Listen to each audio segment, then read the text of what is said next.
Sa nagdaang taon, inilatag ng administrasyon ni Pangulong Ferdinand R. Marcos Jr. ang magkakaugnay na hakbang na naglalayong patatagin ang pamahalaan at itaas ang antas ng pamumuhay ng mga Pilipino.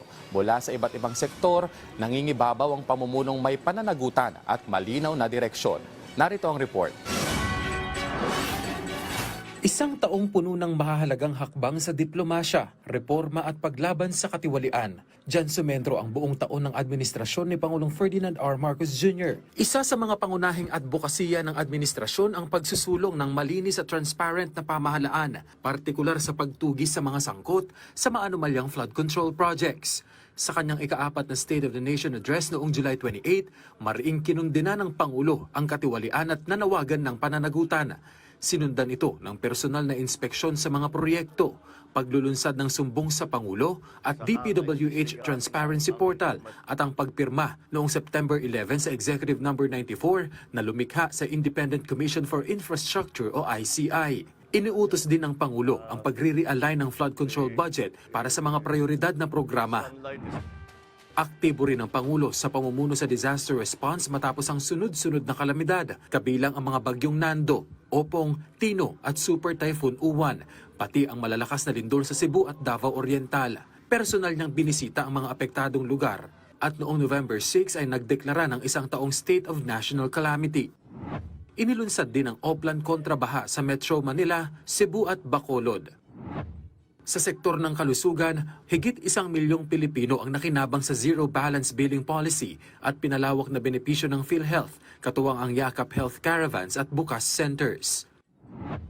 Sa edukasyon naman, isinulong ang Expanded Tertiary Education Equivalency and Accreditation Program bilang batas, reforma sa K-12, Early Childhood Care and Development System Act, dagdag na teaching posts, at pinalawak na Unifast Assistance kasama ang transport discounts para sa mga mag-aaral. Pinagtibay din ang social protection at food security sa pamamagitan ng pinalawak na 4Ps, SSS pension reforms, action fund para sa OFWs, at mga programang tumutulong sa mga magsasaka tulad ng fertilizer distribution, makinarya at benteng bigas meron na. Pinabilis din ang digital transformation sa pamamagitan ng eGovPH Super App at Serbisyo Hub sa San Juan, free Wi-Fi for all at mas pinaigting na cybersecurity.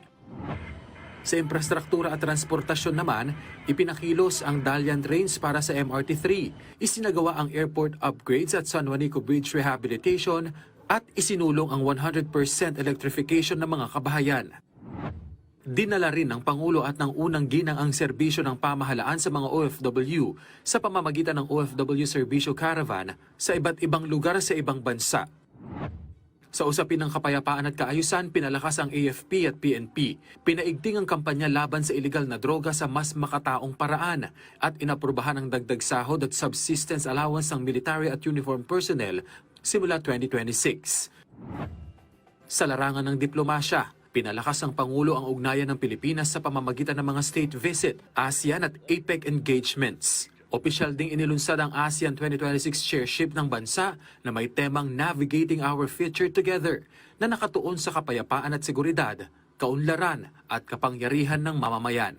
Sa kabuuan, ipinakita ng kasalukuyang administrasyon ngayong taon ang pamumunong nakabatay sa pananagutan, katatagan at malinaw na layuning pagandahin ang araw-araw na buhay ng bawat Pilipino.